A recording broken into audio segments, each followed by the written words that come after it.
तो गाइस आज हम बात करेंगे मैनेजर किम के चैप्टर नंबर 208 के बारे में। और आज की वीडियो की शुरुआत में हम देखते हैं एक बंदा भागते हुए अपनी जान किसी से बचा रहा होता है, लेकिन इतने में ही पीछे से एक बंदा उसके गोली मार के उसको निपटा देता है। और इसी के साथ साथ में हमें पीछे से एक वॉइस ओवर आती है। स्पेशल मिशन ब्यूरो के बिल्कुल बीच में एक समाधि का पत्थर है जो कि मरने वालों के बारे में बताता है। जब कोई देश का एजेंट किसी मिशन के दौरान मर जाता है तो उस पत्थर में उसके नाम का एक स्टार बनाया जाता है। दूसरे शब्दों में कहूँ तो वो समाधि का पत्थर वो आखिरी जगह है जहाँ पे वो लोग आराम करते हैं। बहुत सारे लोग जो देश के लिए कुर्बान हो गए और कहीं गायब हो चुके हैं, वो देश के लिए अपनी कुर्बानियों की वजह से कभी भी भुलाए नहीं जाएंगे। भले ही उनमें से काफी सारे लोगों ने अपनी पूरी जिंदगी गुमनामी में बिताई हो, लेकिन उनकी कुर्बानियों की वजह से ही हम इस धरती पर खुल के सांस ले सकते हैं। और प्रेजेंट मोमेंट में उसी समाधि के पत्थर के सामने खड़ा होता है शोंगो सिन, जो की डायरेक्टर नैम को कहता है तो यही वो पत्थर है जहाँ पे अंत में वो सारे के सारे लोग आते हैं। लेकिन सच में मुझे ये बहुत ही बेकार लगता है, वो ऐसे गुमनामी में इस दुनिया को छोड़ के चले जाते हैं, आखिर इसका क्या फायदा। नैम बहुत ही मैच्योर तरीके से जवाब देता है, वेल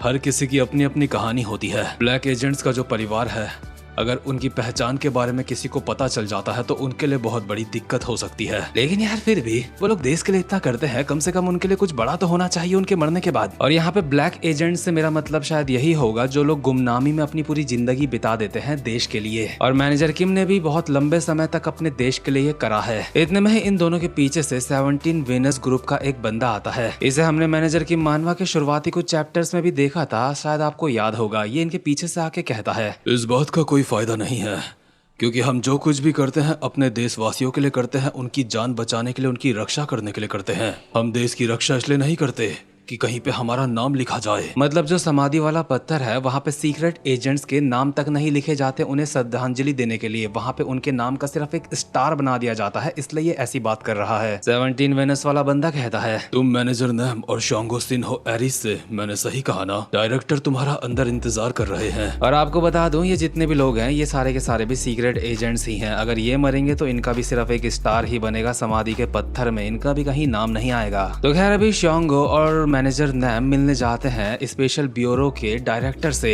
ऑब्वियसली इन्हें यहाँ पे बुलाया गया है, इसलिए ये यहाँ पे आए हैं। स्पेशल ब्यूरो का डायरेक्टर जिसका निक नेम बुलडॉग है, वो सिगरेट पीते हुए कहता है, अरीस तुम्हारा बहुत बहुत शुक्रिया यहाँ तक आने के लिए। मैं अच्छी तरीके से जानता हूँ तुम लोग अपने मिशंस में काफी ज्यादा बिजी रहते हो, इसलिए तुम यहाँ पे आए हो। मैं इस बात को बहुत ही ज्यादा अप्रिशिएट करता हूँ। नहीं, ये काम इतना भी मुश्किल नहीं था हमारे लिए। लेकिन मैं देख रहा हूँ क्या जिनचोल पार्क यहाँ पे नहीं आए हैं? वो अभी यहाँ पे नहीं आ सकते, वो हमारे लास्ट मिशन की आखिरी बाकी की चीजों को निपटा रहे हैं। लेकिन तुम्हें पता है ना, आज मैंने तुम्हें यहाँ पे बहुत ही सीरियस मैटर के लिए बुलाया है, इसलिए हम यहाँ पे बात सिर्फ तभी कर सकते हैं जब कम से कम यहाँ पे तुम्हारा एक सीनियर मौजूद हो। जैसे ये सीनियर की बात करता है, इतने में ही मैनेजर किम यहाँ पे चल के आ जाते हैं और सर झुका के इसको कहते हैं, एक्सक्यूज मी, मैं एरिस का टैक्टिकल कमांड चीफ हूँ, मेरा नाम है टेह्यून किम। और यार मैनेजर किम के बारे में आपको एक बात बताता हूँ जो कोई भी मानवा रीडर बहुत ही आसानी से तो कभी भी नोट नहीं करेगा। मैनेजर किम बार बार हर जगह खुद को बहुत ज्यादा कम दिखाते हैं, वो कभी भी खुल के सामने नहीं आते और ना ही कभी फाइट करते हैं खुल के। और उसकी हल्की सी झलक हमें यहाँ पे भी दिखती है जिस तरीके से वो बुलडॉग को अपना इंट्रोडक्शन दे रहे हैं। वो बुलडॉग को अपना इंट्रोडक्शन तो ऐसे दे रहे हैं जैसे वो कोई नौसिखिए हैं और इनके बारे में कोई जानता ही नहीं होगा, इसलिए इन्हें इंट्रोडक्शन देना पड़ रहा है। अपना नाम टेह्यून किम बताने के बावजूद भी बुलडॉग कहता है, कोड 66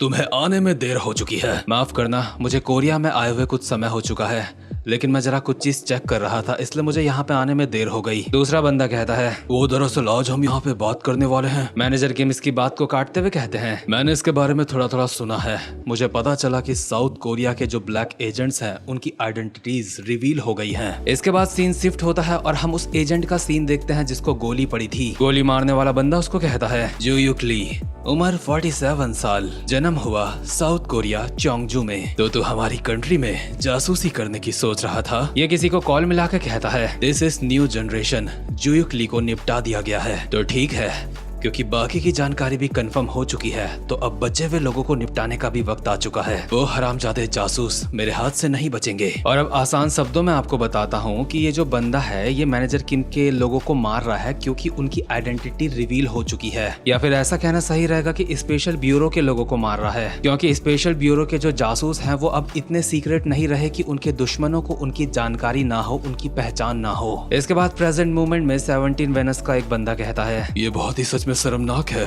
कि हमारे सीक्रेट एजेंट्स की जानकारी रिवील हो चुकी है। अभी हमें लग रहा है ये जानकारी किसी अंदर वाले ने ही लीक करी है, लेकिन जितनी हिम्मत के साथ ये काम करा गया है, हमें ये भी शक है कि इसमें कोई बाहर वाला भी इन्वॉल्व है। और हाँ, जो भी गुनहगार है वो बहुत ज्यादा चालाक है, इसलिए इन चीजों के सबूत ढूंढना इतना आसान नहीं होने वाला। इसका मतलब 2 ऐसे मेन मिशंस हैं जो हम एरिस को देना चाहते हैं। सबसे पहला मिशन, तुम्हें पता लगाना है वो अंदर का आदमी कौन है जिसने ये जानकारी लीक करी थी। और दूसरा मिशन, जिन एजेंट्स की जानकारी लीक हुई है उन लोगों को बहुत ही सुरक्षित तरीके से घर वापस लाना। और शायद जिन एजेंट्स को इन्हें वापस लाना है वो दूसरी कंट्री में जासूसी कर रहे हैं। बुलडॉग अपनी बात को कंटिन्यू करते हुए कहता है, अभी हमारी सबसे जरूरी प्रायोरिटी है उस बंदे को रेस्क्यू करना। हमारे बाकी के एजेंट्स हमारे रिकॉल ऑर्डर के बाद वापसी कर रहे हैं, लेकिन वो खास इंसान जो हमारी प्रायोरिटी है उसके पास बहुत सारी जरूरी जानकारियां हैं, लेकिन हम उससे किसी भी तरीके से कांटेक्ट नहीं कर पा रहे हैं। और अगर उन हरामजादों ने उसे पकड़ लिया तो चीजें हमारे लिए बहुत ज्यादा खराब हो जाएंगी। हमारे उस एजेंट के पास बहुत सारी सीक्रेट फाइल हैं, इसलिए चाहे कुछ भी हो जाए हमें बिल्कुल सुरक्षित तरीके से उसे देश वापस लाना होगा। तो बताओ 66, क्या तुम ये कर सकते हो? हमें ये करना ही होगा। काफी सारे लोग हमारे देश के लिए गुमनामी में काम करते हैं, उनके लिए हमें ये करना ही होगा। तो ठीक है, ये मामला मैं तुम्हारे हाथों में सौंपता हूँ। हम किसी भी तरीके से अगर तुम्हारी मदद कर सकेंगे तो करेंगे। इसके बाद सीन शिफ्ट होता है और हम देखते हैं चाइना के हार्बिन शहर का सीन। शायद यही वो जगह है जहाँ पे वो सीक्रेट एजेंट है जिसको मैनेजर किम को बचाना है। लेकिन अभी यहाँ की गलियों में हमें एक सस्पिशियस सा बंदा दिखाई देता है जो इधर उधर बार बार देखे जा रहा होता है कि कहीं उसका कोई पीछा तो नहीं कर रहा। इसके बाद चुपचाप से एक होटल में जाता है और वहाँ पे एक कमरा बुक करता है जो कि इसने सिर्फ 2 दिन के रहने के लिए बुक करा होता है। और बुक करते हुए भी इधर उधर देख रहा होता है कहीं इसका अब भी कोई पीछा तो नहीं कर रहा। यानी कि लौंडा बहुत ज्यादा सतर्क है और जरूर ये एक स्पाई है। लेकिन भले ही इसको इसके अगल बगल कोई दिखाई नहीं दिया, लेकिन अभी हमें एक लाल बाल वाली लड़की दिखती है जो शायद इसी को देख रही है कहीं से। ये टोपी वाला बंदा रिसेप्शन में पैसे देता है और कहता है, और हाँ, मुझे एक छोटी सी मदद चाहिए। मैं चाहता हूँ जब तक मैं यहाँ पे रुका हूँ कोई भी मुझे परेशान न करे, और कोई भी अजीब सा इंसान अगर मुझे ढूंढता हुआ यहाँ पे आता है तो सबसे पहले आप मुझे बताओगे। इसके अगले ही सीन में हम देखते हैं मैनेजर किम और शोंगो सिन को, जो कि शायद अपने मिशन में निकल चुके हैं अपनी कैजुअल ड्रेस पहन के। शोंगो मैनेजर किम को कहता है, मुझे जैसे ही पता चला मुझे मिशन मिला है मैं यहाँ पे आ गया।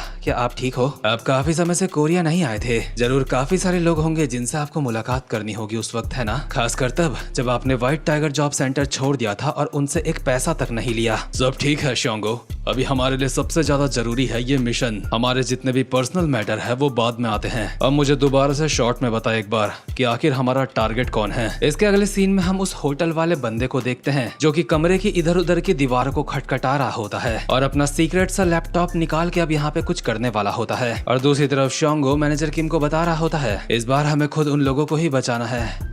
वो लोग सच में काफी ज्यादा स्किल्ड हैं, लेकिन और जिस खास एजेंट को अभी हमें बचाना है उसको तो हमारे फील्ड में काफी ज्यादा अजीब भी कहते हैं लोग। इसके बाद हम वापस से होटल के कमरे का सीन देखते हैं जहाँ पे वो स्पाई बैठा होता है। भले ही इसने कहा था कि इसको डिस्टर्ब नहीं करना, लेकिन इसके बावजूद भी इसके कमरे का दरवाजा बाहर से नॉक होता है और बाहर से आवाज आती है, हे मैं रिसेप्शन से हूँ, दरअसल हम तुम्हें कुछ देना भूल गए थे, हम तुम्हारे लिए एक्स्ट्रा टॉवल्स लेके आए हैं। मैं आपको डिस्टर्ब नहीं करना चाहती इसलिए यहीं पे छोड़ रही हूँ, इनको आप आके ले लेना बाद में। बाहर वाला इंसान जब यहाँ से चला जाता है तो ये बंदा चुपचाप से दरवाजा खोलता है और कमरे के बाहर जो टॉवल्स पड़े होते हैं उनको उठा के अंदर ले जाते हुए खुद से कहता है, होटल वालों को मैं पहले ही बता चुका हूँ मैं सिर्फ 2 दिन के लिए रुकूंगा, आखिर फालतू में इतने टॉवल्स क्यों दिए। लेकिन जो लड़की टॉवल छोड़ के गई है वो यहाँ से अभी गई नहीं होती। वो चाकू लेके दरवाजे के पीछे ही खड़ी होती है और अचानक से चाकू से इसके ऊपर हमला कर देती है। लेकिन ये बहुत ही मुश्किल से उस हमले को ब्लॉक करके इस लड़की के पेट में लात मार के उसको दूर फेंक देता है। लड़की स्लाइड करते हुए पीछे जाती है एक किलर लुक के साथ। और दूसरी तरफ मैनेजर किम शोंगो को कहते हैं, हाँ तुमने बिल्कुल सही कहा,